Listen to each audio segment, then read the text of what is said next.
안녕하세요. 박연미의 10미닛 박연미입니다. 오늘은 좀 늦은 시간에 카메라를 켰는데요. 새마을금고 얘기를 사실은 지난주까지 방송에서도 많이 얘기를 하고 제가 진행하는 SBS 라디오 목돈연구소에서도 길게 토스뱅크하고 같이 말씀을 드려서 이 정보가 아직도 필요하실까 고민을 했는데 여전히 불안해 하시는 분들이 많고 잘못된 정보가 좀 많이 돌아다니더라고요. 해서 새마을금고 관련해서 그리고 부동산 PF 관련해서 불안해 하실 만한 부분들 이런 것들을 좀 정리해야 한다는 생각이 들었습니다. 오늘은 새마을금고에 대해서 말씀을 먼저 드릴게요. 새마을금고 관련해서 정말 많은 방송 기사들에 정말 제각각의 댓글이 달리고 여러 가지 의견이 오가는데 사실관계를 먼저 말씀을 드릴게요. 새마을금고는 부실이 생겼을 때 예금자 보호가 안 된다. 이렇게 댓글이나 아니면 의견을 피력하시는 분들이 많은데 땡! 아닙니다. 새마을금고도 여타의 금융권처럼 5천만 원까지 예금자 보호가 됩니다. 다만 예금자 보호법에 의거하는 게 아니고요. 새마을금고는 새마을금고법에 근거를 두고 설립이 되어 있고요. 이 금고는 예금자 보호준비금이라고 해서 5천만 원까지 보호합니다. 다른 은행권과 마찬가지고요. 이거 말고도 상환준비금이라는 게 있어요. 이게 새마을금고 중앙회에서 운영하는 예금자 보호준비금, 상환준비금이라는 게 있는데 말하자면 각 지점에서 소위 돈사고가 터졌을 때 중앙회에서 가지고 있는 그 비상금으로 이걸 막아줄 수 있다 이런 얘기가 되거든요. 이들이 가지고 있는 비상금의 규모가 작년 말 기준으로 약 15조 원 정도 됩니다. 그리고 전체적인 그 금고 전체에 대한 불신, 불안 이런 것들이 좀 번져나가는 그런 상황인 것 같은데 새마을금고라는 데는 어떻게 운영이 되느냐.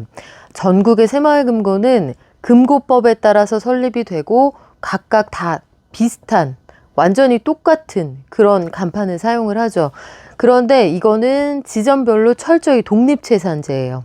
그러니까 A 동네에 있는 A금고하고 B 동네에 있는 B금고하고는 완전히 딴 주머니라는 얘기여서 만에 하나 A가 문제가 생겨도 이게 B로 전이되는 그런 시스템은 아닙니다.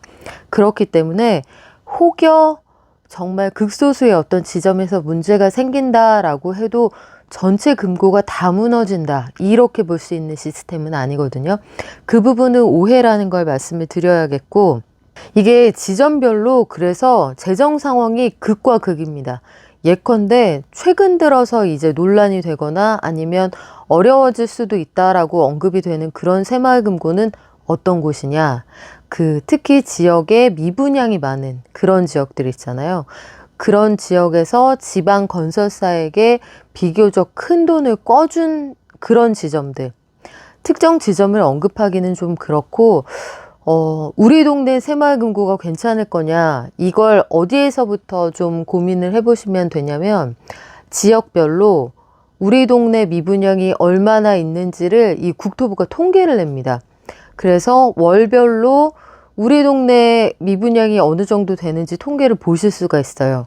대표적으로 뭐 지방에 저 남쪽에 있는 어떤 도시들 이런 곳들은 미분양이 상당히 좀 많다. 약간 늘어나는 속도가 빠르다.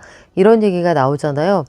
그런 데에서 지역신문 등에도 분명히 어떤 건설사의 새마을금고 등에서 대출이 많이 나갔다. 이런 기사들을 찾아보실 수가 있을 겁니다. 그래서 그걸 통해서 내가 거래하는 지점이 그 돈을 꿔준 지점인지를 유추하실 수가 있을 거예요. 이런 방식으로 접근을 하시는 게 소비자 입장에서는 내가 거래하는 주 거래 금고의 재정 건전성을 확인하는 가장 직관적인 방법이 될 테고요. 반면에 예컨대 서울이나 수도권에서 자금이 굉장히 많이 몰리는 뭐 대표적으로 삼성, LG, 현대 이런 데 들어가 있는 새마을금고가 있다고 치죠. 이런 데에는 부동산 PF를 거래할 일이 사실 거의 없습니다. 그리고 실질적으로 각 금고별로 신뢰도가 떨어질까 봐 우리 재정 상황이 어떻다, 그 거래 고객들에게 그 내부 세부적인 재정 상황을 알리는 그런 금고들도 있는데, 예컨대 대기업에서 우리가 거래하는 사람들은 다 그 신용이 상대적으로 좋고 월급 따박따박 들어오는 그런 고임금 연봉자들에게 안정적인 주택담보대출 같은 것만 나갔다라고 하면 사실 그런 데는 문제 없거든요. 대표적으로 이런 게 있네요. 삼성전자 새마을금고는 저희는 PF대출, 집단대출 같이 부동산 대출을 일절 취급하지 않습니다. 그러니까 여기는 분양하는 데 들어가는 집단대출도 안 한다는 얘기잖아요. 개별 고객만 상대를 하니까 큰 덩어리로 문제가 될 게 전혀 없다, 이렇게 밝혔습니다. 그리고 이게 그 대표적인 대기업뿐만 아니라 지역별로도 보면 골목시장이 규모가 상당히 크거나 상권이 잘 발달되어 있는 이 구력이 있는 새마을금고들이 있어요. 이런 곳들은 현금 자금 순환이 굉장히 순조로운 곳들이 있기 때문에, 그런 데는 새마을금고는 그 조합원들한테 배당도 하잖아요. 배당도 받고 상대적으로 고금리에 적금도 판매를 해서 소비자 입장에서는 사실 예금 보호가 되는 5천만 원까지, 그 이자 포함입니다. 이자 포함 5천만 원이라는 것도 기억을 하시고요. 거기까지 거래하시는 데는 사실 문제가 없어요. 그래서 지나친 불안감으로 새마을금고에 달려가서 해약을 하시면 없던 위기가 다시 생길 수도 있거든요. 이런 부분들은 주의하실 필요가 있겠고, 지역별로 금고별로 재정 상황이 상당히 다르다는 거, 그리고 금고는 전혀 중앙금융당국의 관리 감독을 받지 않는다. 이것도 반은 맞고 반은 틀립니다. 새마을금고는 동네에서 금융권 혜택을 못 받으셨던 분들이 자생적으로 만들어낸 일종의 조합과 같은, 일종의 뭐 두레 같기도 하고요, 개똥 같기도 하고 아주 독특한 형태의 그런 그 금융 회사인데, 여기가 그렇다고 해서 관리 감독으로부터 완전히 멀어져 있지는 않습니다. 소관 기관은 행정안전부이기 때문에 금융위 금감원의 그 관할이 직접적으로 미치지는 않지만, 행안부에서 들여다보고 요거 좀 이상한 것 같다 하면 금융위 금감원과도 공조를 할 수 있게 돼 있거든요. 다만 한계는 이 새마을금고가 가지고 있는 총 자산의 규모가 대략 260조 원 정도 될 정도로 굉장히 덩치가 큰데, 이걸 금감원이나 금융위가 직관적으로 바로 들여다볼 수 없다는 거, 그래서 소비자들도 이 정보로부터 상대적으로 멀다는 거, 이런 부분은 저는 이번 기회에 반드시 수정하고 넘어가야 할 부분이 아닐까 싶습니다. 지역에서 소규모 금융을 했던 그 옛날의 새마을금고가 아니잖아요. 그 금융이 금감원의 감독 아래에 있을 필요가 있다는 생각이 들고, 행안부와 새마을금고 중앙회 등이 검사를 하고요. 외부의 대형 회계법인도 회계감사를 실시를 하는데, 사실 뭐 회계법인의 회계감사만으로 모든 부실 이런 걸 걸러내기는 어렵다고 보고, 그래서 이 내부 통제 조직이 없다라고 이야기하는 건 사실과 다르다. 다만 금융위 금감원이 직관적으로 들여다보는 그런 조직은 아니다. 여기까지 말씀을 드려야 할 것 같고,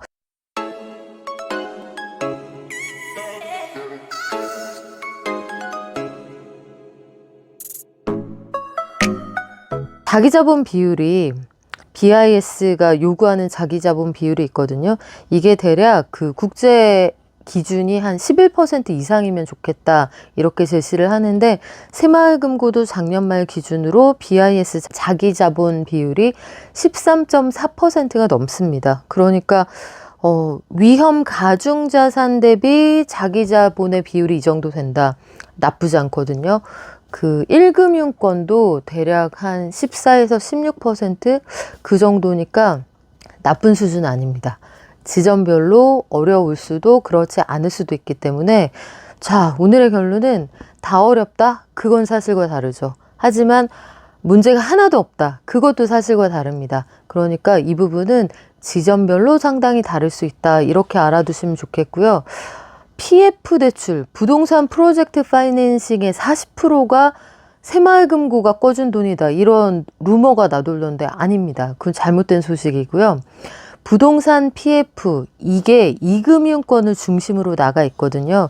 그래서 이금융권이 어려울 수 있다라는 얘기가 많이 나오는 건데, 새마을금고 빼고 보험증권, 여신저축은행, 상호금융 등에서 나가 있는 비은행권 전체의 프로젝트 파이낸싱 대출이 115조 5천억 원이에요. 그 사상 최대 규모입니다. 분명히 이거는 굉장히 무겁고 부동산 경기에 따라 부침이 있을 수 있는 거 맞고요.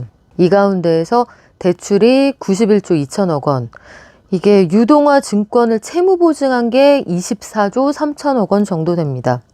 새마을금고는 그러면 어떻게 대출을 하고 있느냐? 부동산 관련해서 작년 말 기준으로 나가 있는 대출이 15조 5천억 원을 약간 웃도는 수준인데, 전체에서 새마을금고가 가지고 있는 총 자산이 250조 원 이상이라고 말씀을 드렸잖아요.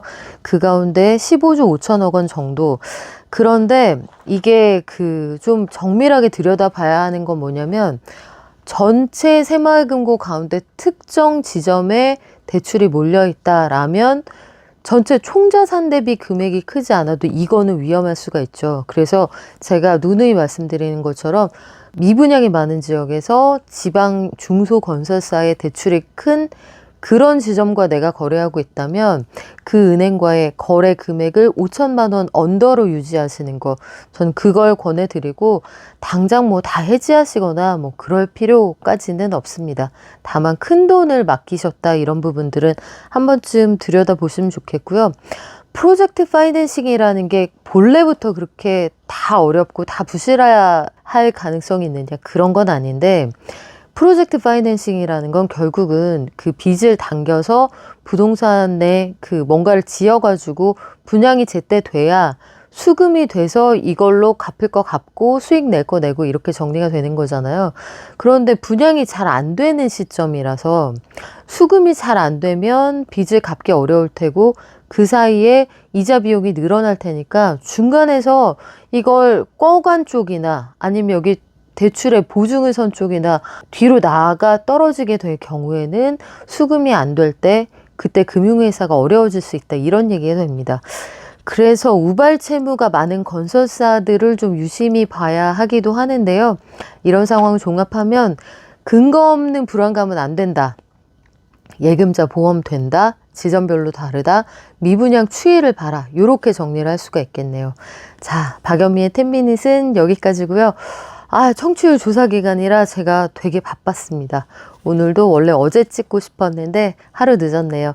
양해를 부탁드리고요. 저희 SBS 목돈연구소도 많이 사랑해주세요.